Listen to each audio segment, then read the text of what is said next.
আসসালামু আলাইকুম। শুরু করছি আমি পদ্মজা উপন্যাসের তৃতীয় এবং চতুর্থ পর্ব। লিখেছেন ইলমা বেহরোজ। পূর্ণা পদ্মজাকে জিজ্ঞেস করল, আপা স্কুলে যাবা না? পদ্মজা বলল, যাবো। পূর্ণা বলল, তাড়াতাড়ি করো। তাড়া দিয়ে পূর্ণা বাড়িতে ঢুকলো। পদ্মজা বাড়ির পিছনে নদীর ঘাটে উদাসীন হয়ে বসে আছে। এই নদীর নাম মাদিনী, ছন্দনাম। গ্রীষ্মকাল বিদায়ের 3 সপ্তাহ চলছে, এখন বর্ষাকাল। মাদিনী জলের কানায় কানায় ভরে উঠেছে, সে যেন স্রোতস্বিনী। ঘোলা জলের একটানা স্রোত বয়ে যায় সাগরের দিকে। উজান থেকে ভেসে আসে ঘন সবুজ কচুরিপানা। পদ্মজার এই দৃশ্য দেখতে বেশ লাগে। নিষ্পলক চোখে তাকিয়ে আছে মাদিনীর স্বচ্ছ জলের দিকে। মাদিনীর বুকের উপর দিয়ে একটা লঞ্চ যাচ্ছে। লঞ্চ দেখে 1 মাস আগের ঘটনা মনে পড়ল তার। সেদিন রাতে হেমলতা ছুরি ধার দিয়ে রুমে ঢুকে গেলেন। পদ্মজা কাপা পায়ে রুমে ঢুকে বিছানায় শুয়ে পড়ে কিছুক্ষণের মধ্যেই ঘুমিয়ে পড়ে। এর পরের দিন স্কুল থেকে বাড়ি ফিরে নামাজ পড়ে খেতে বসলো। তখন হিমেল হন্তদন্ত হয়ে বাড়িতে ঢোকে। হিমেল হচ্ছে হেমলতার ছোট ভাই। হিমেল বলল, আপা, এই পদ্ম, আপা কই? পদ্মজা বলল, কি হয়েছে মামা? পদ্মজার প্রশ্ন উপেক্ষা করে হেমলতাকে হিমেল ডাকলো, আপা, এই আপা। হেমলতা বাড়ির পিছন থেকে ব্যস্ত পায়ে হেঁটে আসেন। বললেন, কি হয়েছে? হিমেল হেমলতাকে দেখে হাউমাউ করে কেঁদে উঠল, আপা, ভাইজান খুন হয়েছে। রাইতে কে জানি মাইরা ফেলেছে আপা। হিমেল কাঁদতে কাঁদতে হাঁটু ভেঙে বসে পড়ল। পদ্মজা তাৎক্ষণিক সন্দেহহীন চোখে মায়ের দিকে তাকালো। হেমলতাকে দেখে মনে হলো তিনি চমকেছেন, অথচ তার চমকানোর কথা ছিল না। নাকি হিমেলের সামনে অভিনয় করলেন? হেমলতা বলল, পূর্ণা, প্রেমাকে এদিকে আসতে দিস না পদ্ম, আমি আসছি। হেমলতা বাড়ির বাইরে মিলিয়ে যান। হিমেল পাশে খুঁড়িয়ে খুঁড়িয়ে হাঁটছে। ছেলেটা বোকাশোকা, জন্মগত প্রতিবন্ধী। 22 বছরের হিমেল এখনো শিশুদের মতো আচরণ করে, কথায় কথায় খুব কাঁদে। সেখানে তার বড় ভাই খুন হয়েছে। 1 মাস তো প্রতিদিন নিয়ম করে কাঁদবে। পদ্মজা রাতেই ভেবেছিল এমন ঘটনা ঘটতে পারে, তবু এখন ভয় পাচ্ছে খুব। পুলিশ কি এসেছে? মাকে কি ধরে নিয়ে যাবে? ভাবতে গিয়ে পদ্মজার বুক ধক করে উঠল। গ্রামের কাছেই শহর, থানা পুলিশ নিশ্চয়ই এসেছে। পদ্ম ধপ করে মাটিতে বসে পড়ল। সে খুব ঘামছে, নাক মুখ গলা ঘেমে একাকার হয়ে যাচ্ছে। পূর্ণা খুনের কথা শুনে খুব ভয় পেয়েছে। তার মনে হচ্ছে সেও খুন হবে। খুব বেশি ভীতু পূর্ণা। পদ্মজার শরীর কাঁপতে থাকে, চোখে ভাসছে। হেমলতাকে পুলিশ শিকল দিয়ে বেঁধে নিয়ে যাচ্ছে। তার খুব কান্না পাচ্ছে। আর সময় নষ্ট না করে তড়িঘড়ি করে উঠে দাঁড়ালো পদ্মজা। মাথায় ওড়না আঁচল টেনে নিয়ে পূর্ণার উদ্দেশ্যে বলল, প্রেমাকে দেখে রাখিস বোন, বাড়ি ভর্তি মানুষ, আরো মানুষ আসছে। হেমলতা মানুষজনকে ঠেলে হানিফের লাশের সামনে গিয়ে দাঁড়ালেন। তখন ফর্সা রঙের 2 জন মহিলা ঝাঁপিয়ে পড়ে তার উপর। আকস্মিক আক্রমণে হেমলতা অপ্রস্তুত হয়ে পড়েন। খেয়াল করে দেখেন 2 জন মহিলা তার মা আর বোন। তারা হাউমাউ করে কাঁদছে, কিন্তু হেমলতার তো কান্না পাচ্ছে না। ব্যাপারটা লোকচক্ষু ঠেকছে না। একটু কি কান্নার অভিনয় করা উচিত? হানিফের মৃতদেহ দেখে মনে হচ্ছে কেউ ইচ্ছে মতো কুপিয়েছে। হেমলতার তা দেখে শান্তি লাগছে। এমন শান্তি অনেকদিন পাওয়া হয়নি। পদ্মজা সেখানে উপস্থিত হয়। হেমলতার নজরে পড়ে।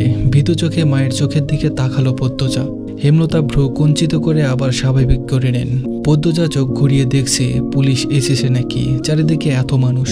পদ্মজাকে এদিক ওদিক উকি দিতে দেখে হেমলতা এগিয়ে আসেন।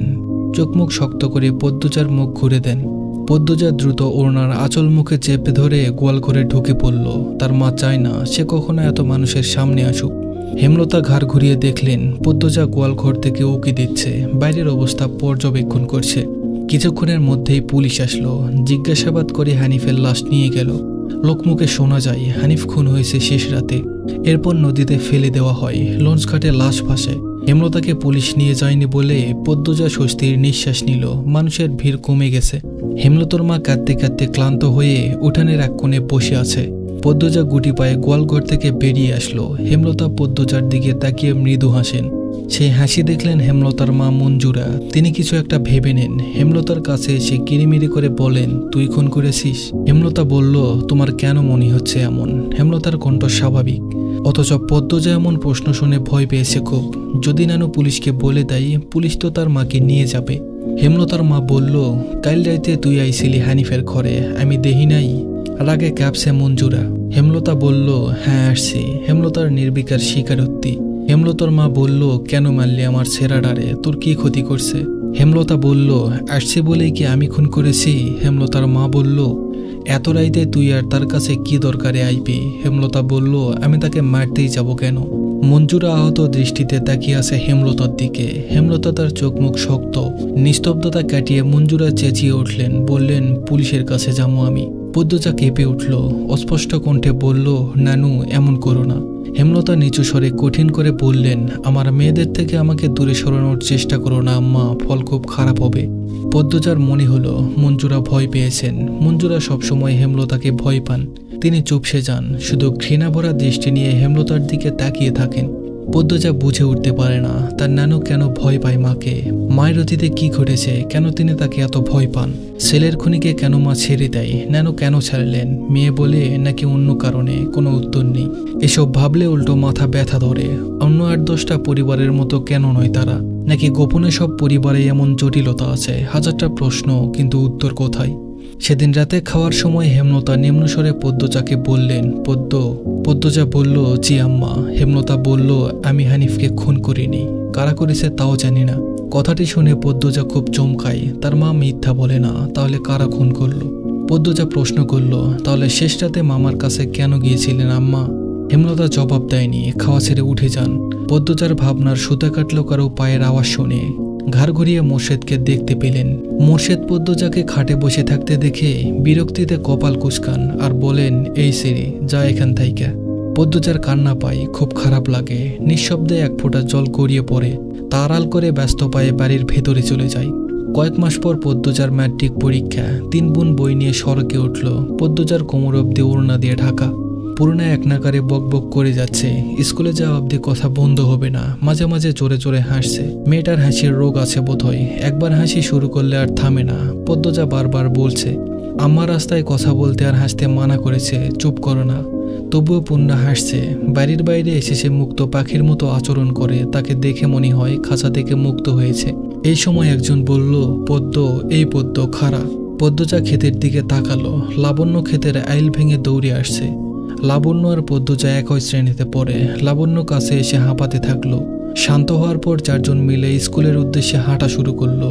পদ্মজা বলল, বাংলা পড়া শিখে এসেছি আজ। পদ্মর প্রশ্ন আগ্রহ করে লাবণ্য বলল, আরে সেরি, বাড়ির শুদ্ধ ভাষায় কথা কইলে বাইরেও কইতে হইব নাকি?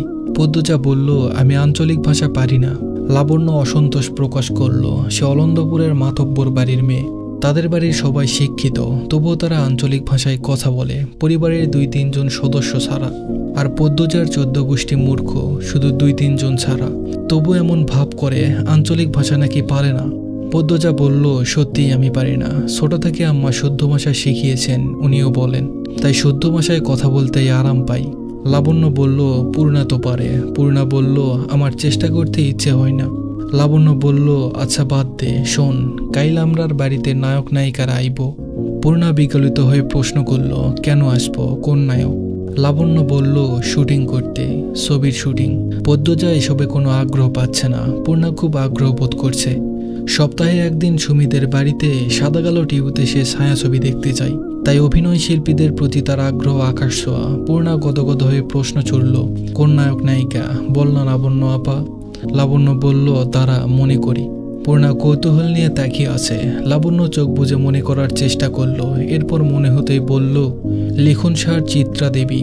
স্কুলে যাওয়ার পুরোটা পথে লাবণ্য আর পূর্ণার ছায়াছবি নিয়ে আলোচনা করলো। মূল বক্তব্য ছিল লিখন সাহা। দিনটাকে পদ্মজার অলক্ষণে মনে হচ্ছে। সকালে উঠে দেখলো লাল মুরগিটার একটা বাচ্চা নেই, নিশ্চয় শেয়ালের কারবার। রাতে মুরগির খোপের দরজা লাগানো হয়নি। আর এখন আবিষ্কার করলো দেওয়াল ঘড়ির কাঁটাটা ঘুরছে না। ঘড়িটা রাজধানী থেকে হানি খালামুনি দিয়েছিলেন। গ্রামে খুব কম লোকই হাতে ঘড়ি পরে। দেওয়াল ঘড়ি হাতে গোনা 2-3 জনের বাড়িতে আছে। পদ্মজা সূর্যের দিকে তাকিয়ে সময়ের আন্দাজ করার চেষ্টা করলো। পূর্ণা, প্রেমা দুপুরে খেয়ে ঘুম দিয়েছে। পদ্মজা মায়ের রুমে উকি দিল। হেমলতা মনোযোগ দিয়ে সেলাই মেশিনে কাপড় সেলাই করছেন। আটপাড়ায় একমাত্র হেমলতাই সেলাইয়ের কাজ করেন। প্রতিটি ঘরের কারো না কারো পরনে তার সেলাই করা কাপড় আছেই। হেমলতা বলে উঠল, লুকিয়ে দেখছিস কেন, ঘরে আয়। হেমলতার কথায় পদ্মজা লজ্জা পেল। বলল, না আম্মা, কাজ আছে। হেমলতা বলল, পানি দিয়ে যা। হেমলতা জগ বাড়িয়ে দেন। পদ্মজা জগ হাতে নিয়ে বলল, আম্মা, সাতকা কোন মুরগিটা করব? হেমলতা গতকাল স্বপ্ন দেখেছেন বাড়িতে আগুন লেগেছে, তাই তিনি সাদকা দিবেন বলে মনস্থির করেছেন। সকালেই পদ্মজাকে মনের কথা জানালেন। হেমলতা বলল, সাদা মোরগটা দিয়ে দিস, মুন্না কি আসছে? পদ্মজা বলল, না, প্রতিদিন বিকেলবেলা তো পানি নিতে আসে, কিছুক্ষণ পরেই চলে আসবে। হেমলতার কথা বাড়ালেন না। পদ্মজা কলপাড় থেকে পানি নিয়ে আসে। আসরের আজানের সাথে সাথে মুন্না আসলো। গ্রামে সচ্ছল পরিবার নেই বললেই চলে, হাতে গোনা কয়েকটা পরিবারের সচ্ছলতা আছে। হেমলতার পরিবারটা টিকে আছে তার তীক্ষ্ণ বুদ্ধি ও পরিশ্রমের জন্য। পুরো আটপাড়ায় টিউবওয়েল মাত্র 5টা। পদ্মজাদের টিউবওয়েল থেকে পানি নিতে প্রতিদিন অনেকেই আসে, তার মধ্যে নিয়মিত একজন মুন্না। 10 বছরের একটা ছেলে, মা নেই, বাবা পঙ্গু, সদরে বসে ভিক্ষা করে। পদ্মজা মোরগ নিয়ে কলপারে এসে দেখে মুন্না নেই। একটু সামনে হেঁটে এসে ঘাটে মুন্নাকে দেখতে পেল, ডাকলো, মুন্না। মুন্না ফিরে তাকায়। পদ্মজার হাতে সাদা মোরগ দেখে মুন্না খুব খুশি হয়।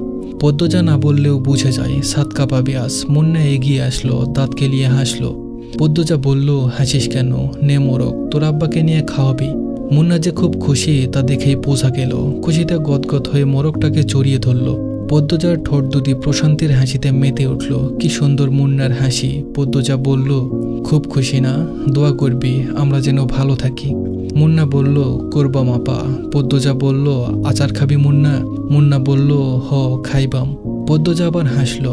মুন্না পেটুক, খাওয়ার কথা শুনলেই চোখ চকচক করে ওঠে। পদ্মজা আচার নিয়ে আসে, মুন্নার সাথে বসে আরাম করে খায়। মুন্না একটু একটু করে খেতে খেতে বলল, আপা তুমি খুব ভালো, বড় হয়ে আমি তোমারে বিয়ে করবো। পদ্মজা বিষম খেল। জুতো এদিক ওদিকে তাকিয়ে দেখলো কেউ শুনলো কিনা। বিয়ে তার কাছে খুব লজ্জাজনক শব্দ। বিয়ে নামটা শুনলেই লজ্জায় লাল টুকটুকে হয়ে যায়। ফিসফিসিয়ে মুন্নাকে জিজ্ঞেস করলো, বিয়ের কথা কোথায় থেকে শিখলি? মুন্না বলল, আব্বা কইছে। পদ্মজা বলল, আর বলবি না এসব, যা বাড়িতে যা। পদ্মজা তড়িঘড়ি করে বাড়ির ভেতরে চলে যায়। রান্নাঘরে ঢুকে দেখলো হেমলতা রান্নার প্রস্তুতি নিচ্ছে। সন্ধ্যার পর বিদ্যুৎ থাকে না, হারিকেন জ্বালিয়ে রান্না করতে হয়। আর রান্নাঘরে একটা হারিকেন জ্বালানো অনেক খরচের ব্যাপার, তাই তিনি বিকেলে রাতের রান্না সেরে ফেলেন।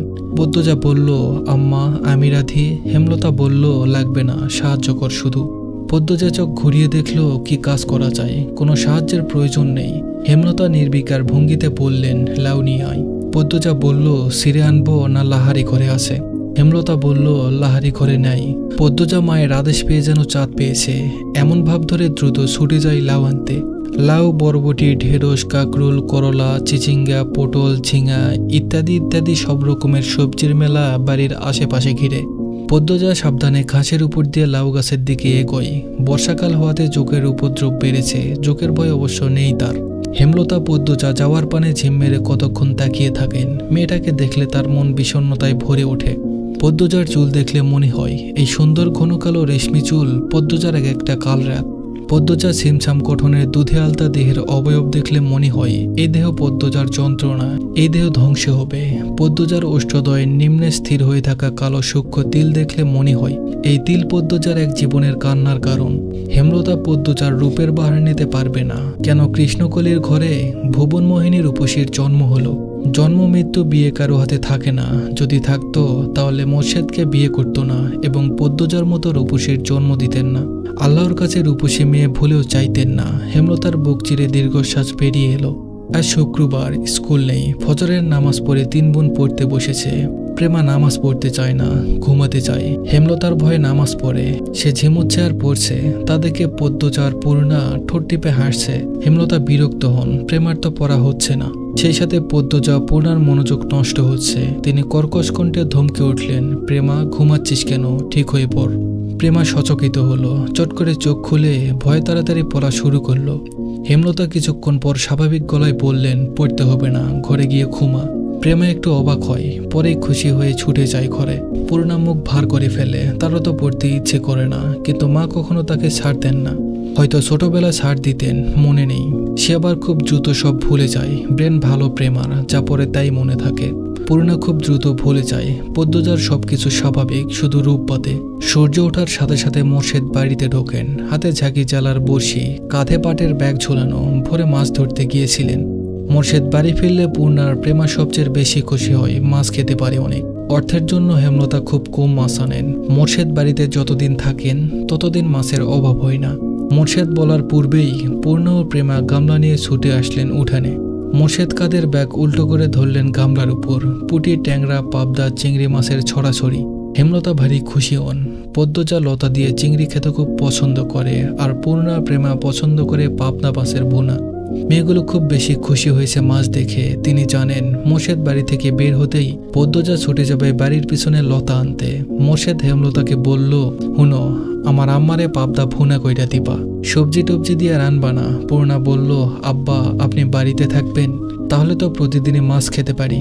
মোর্শেদ আর চোখে পদ্মজাকে একবার দেখে তীক্ষ্ণ চোখে হেমলতার দিকে তাকান। এরপর পূর্ণাকে জবাব দিলেন, কোনো রকম অশান্তি না হইলে তো থাকবা আমি। গামছা নিয়ে তিনি কলপারে চলে যান। পদ্মজার মুখটা ছোট হয়ে যায়। প্রতিবার বাড়ি ছাড়ার পূর্বে মোর্শেদ পদ্মজাকে রাগে কটু কথা শোনান। তখন হেমলতা মোর্শেদকে শাসায়, ফলস্বরূপ মোর্শেদ বাড়ি ছাড়েন। মোর্শেদ নাকি বাড়ি ফিরলা কোন দিন। মোর্শেদ গোসল সেরে রোদ পোহাচ্ছিলেন। সকালে মিষ্টি রোদ। ঘাড় ঘুরিয়ে রশিদ ঘটককে দেখে হাসলেন। মোর্শেদ বলল, আরে মিয়া চাচা, আহেন আহেন, পূর্ণারে চেয়ার আইনে দে, খবর কি তা কন। পূর্ণা চেয়ার এনে দিল। রসিক একদলা থুতু উঠানে ফেলে চেয়ারে বসলেন আরাম করে। পূর্ণাকে উঠানে খেলতে দেখে ফরমাইশ দিলেন, এই মাইয়া যা পানি লই আয়, অনেকক্ষণ ধইরা তোমরা আটকায় আছে। প্রেমা পানি নিয়ে আসে। রশিদ পানি খেয়ে মোর্শেদকে বললেন, খবর তো ভালাই বাবা, সেরিডারে কি বিয়া দিবা না? মোর্শেদ বলল, 2 বছর যাক, পড়তাছে যখন ম্যাট্রিক পাশ করুক, কি কন? রশিদ মিয়া বলল, মেজোটা না বড়টা, তোমার বউ তো মরিচের লাহান, কোনো রকমে রাজি হয় না। তুমি বুঝাওছেন, পাত্র খাঁটি হীরা, বাপদাদার জমিদারি আছে। মোর্শেদ আর চোখে হেমলতা এবং পদ্মজার উপস্থিতি পর্যবেক্ষণ করলেন। নেই তারা। তিনি জানেন পদ্মজার উপর কোনো রকম জোর জবরদস্তি তিনি করতে পারবেন না। হেমলতা তা করতে দিবেন না। এসব তো আর বাইরের মানুষের সামনে বলা যায় না। মোর্শেদ রশিদ ঘটককে নরম গলায় বললেন, থাকুক না, পড়ুক। মায়ে যখন চায় সেরি পড়ুক, তাহলে পড়ুক। রশিদ নিরাশ হলেন। ভেবেছিলেন মোর্শেদ রাজি হবে। তিনি মেয়ের শ্বশুর বাড়িতে ছিলেন। এরপর বড় অসুখে পড়লেন, তাই মোর্শেদ বাড়ি ফিরেছে শুনেই আসতে পারেননি। আজ একটি আরামবোধ হতেই ছুটে এসেছে অনেক আশা নিয়ে। কিন্তু মোর্শেদের জবানবন্দিতে তিনি আশাহত হলেন। কটমটে গলায় বললেন, যুবতী ঘরের এখন ভালো না, যখন বংশে কালি পড়ব তখন বুঝবা। হুনো মোর্শেদ, এ বয়সে মাইয়াদের স্বভাব চরিত্র বেশি দিন ভালো থাকে না। পাপ কামেদের চারিপাশে ঘুরঘুর করে। বেলা থাকতে জামাই ধইরা দেওয়ান লাগে, বুঝছনি, তোমার বউরে বুঝাও। রশিদ পাত্রের অনেক প্রশংসা করলেন। জমি জমা, বাড়িঘর সবকিছু বাড়াবাড়ি রকমের বর্ণনা দিলেন। ফলে মোর্শেদের মস্তিষ্ক কাজ করা শুরু করলো। রশিদ ঘটক যেতেই তিনি হেমলতার পাশে গিয়ে বসেন। ইনিয়ে বিনিয়ে পদ্মজার বিয়ের কথা তোলেন। হেমলতা সাফ নাকচ করে দেন। তিনি শান্ত কণ্ঠে বুঝিয়ে দেন পদ্মজার বিয়ে তিনি দিচ্ছেন না, আর মোর্শেদকে পদ্মজার ব্যাপারে নাক গলাতে না করেছেন। শেষ কথাটা বেশ কঠিন করেই বললেন, আগে বাপ হও, পরে বাপের কাজ করতে আসবা। মোর্শেদের তিরিক্ষে মেজাজ। তিনি রান্নাঘর ছেড়ে বেরিয়ে পড়েন। রেগে রেগে রাগ টকবক করছে। পদ্মজাকে বারান্দায় দেখে তিনি ঝাঁচালো কণ্ঠে বললেন, সেরি যখন রূপ দিয়ে নটি হইব, তখন আমার ঠ্যাংও পাইবা না, এই সেরি মজা বুঝাইব। পদ্মজার চোখ বেয়ে জল গড়িয়ে পড়ে। হেমলতা রান্নাঘর থেকে বের হলেন মোর্শেদকে কিছু কঠিন কথা শোনাতে। পদ্মজা তখন দৌড়ে আসে, হেমলতার হাত ধরে রান্নাঘরের ভেতরে নিয়ে যায়। মোর্শেদ যতক্ষণ বাড়িতে থাকে তারও খুব ভালো লাগে। পূর্ণা প্রেমা কত খুশি হয়। বাড়িটা পরিপূর্ণ লাগে। সে চায় না তার বাবা ঝগড়া করে রাগ নিয়ে বাড়ি ছেড়ে চলে যাক। হেমলতার আগে এক ঝটকায় মেয়ের হাত সরিয়ে দেন। তার আর সহ্য হচ্ছে না মোর্শেদকে। মানুষের কথা দ্বারা নিয়ন্ত্রিত হওয়া বদমেজাজে একজন মানুষ মোর্শেদ। ভালোটা কখনোই বোঝে না, মানুষের কথাই নাচে। সারাক্ষণ মস্তিষ্কে একটা বাক্যরই পূজা করে, মানুষ কি বলবে। মুষলধারে বৃষ্টি হচ্ছে। মাথার উপর বৃষ্টি নিয়ে মোর্শেদ বাড়ি ফিরেন। মুখ দেখে বোঝা গেল তিনি খুব খুশি। হেমলতাকে ডেকে বললেন, 1 মাসের লাইগে ঘরটা সাইরা লাহারি ঘরে উইঠা পড়ো। হেমলতা বলল, কিসের দরকারের জন্য? মোর্শেদ বলল, শুটিং করার লাইগা মাতব্বর বাড়িতে যারা আইছে তারার বলে আমরার বাড়ি পছন্দ হয়েছে। বিরাট অঙ্কের টাকা দিব কইছে। আমি কথা দিয়ে আইছি, কালি উঠতে কয়ে আইছি। হেমলতা বিরক্ত হতে গিয়েও পারলেন না। সত্যি অর্থের খুব দরকার। পদ্মজার সামনে ম্যাট্রিক পরীক্ষা, কত খরচ, কলেজে পড়াতে ঢাকা পাঠাতে হবে। তিনি মোর্শেদকে বললেন, টাকার ব্যাপারে নিয়ে আমার সাথে আলোচনা করতে বলবা, নয়তো জায়গা হবে না।